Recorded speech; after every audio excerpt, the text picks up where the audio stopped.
Hooked Honeys, and welcome back to Hooked. If you're new here, my name is Leanne, and Hooked is basically where we talk about some true crime stories and do some crochet projects together.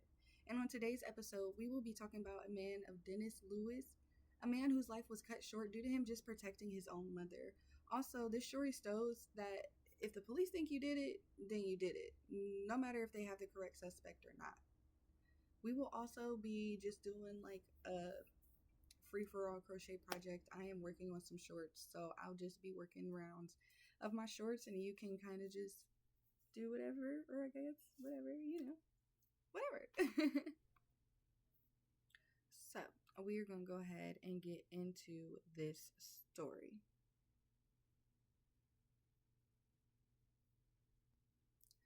On January 18th of 2008, 3 to 5 intruders entered the home of April Lewis that she shared with her 17-year-old son Dennis.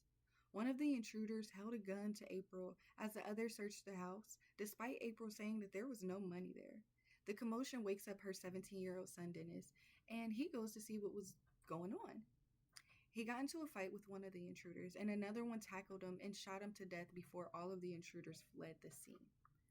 Now, it's not very much talked about around this time that, well, with the police or whatever, that Dennis did have a twin brother whose name was Darius, and they were good children. There was nothing bad to say about them. They were due to graduate from East High School, which is kind of weird because they lived up off of Hudson, but that's neither here nor there. Dennis was in the marching band, and he planned to go to OSU too.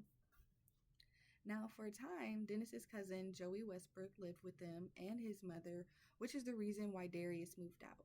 Darius came home one day and saw Joey drugged up on some pills, and Darius didn't want to be a part of that. He did ask his twin brother Dennis to leave to move out with him, but Dennis decided to stay and take care of their mother April because she did have MS. Not too long before the shooting, though, Joey had ended up moving out. January 26th of 2008, a $5,000 reward was posted for any information on the robbery. And this was only 8 days after the murder. Not even a month later, police arrested Darius Lewis for the aggravated murder and robbery. His twin brother. This is Dennis's twin brother. Like, what the world? On February 14th of 2008, prosecutor Ron O'Brien shows that Darius was involved in the robbery that led to the shooting of his twin brother. The evidence they had was a bloody palm print that was in the house on the wall.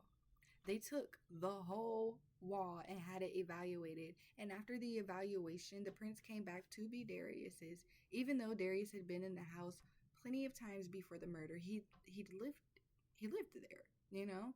The police stated that the prints were in blood, therefore they could not have been just left there. It had to have been put there during the time of the murder. The state also believed that Darius murdered his brother over money that was in Dennis's drawer, but that couldn't even be confirmed. You know, I mean, April said there wasn't any money there, but they couldn't confirm nor deny if there was any money in Dennis's drawer or not.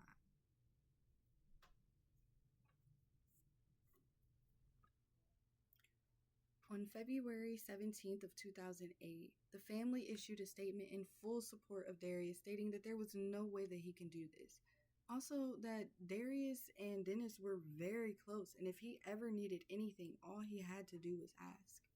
On May 7th, the judge finds probable cause, as well as ruling Darius would be tried as an adult. And on the 8th, the grand jury indicts the twin on all charges.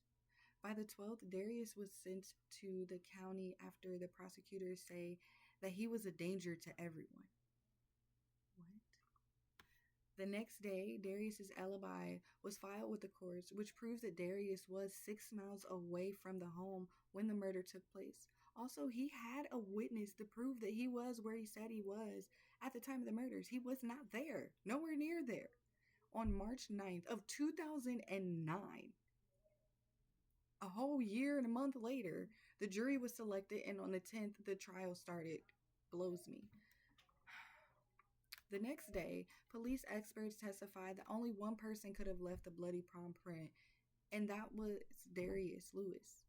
On the 12th, lead investigator of the case, Althena Young, testifies that a handgun confiscated during the arrest of Darius one day after the shooting of Dennis has not been eliminated as the murder weapon.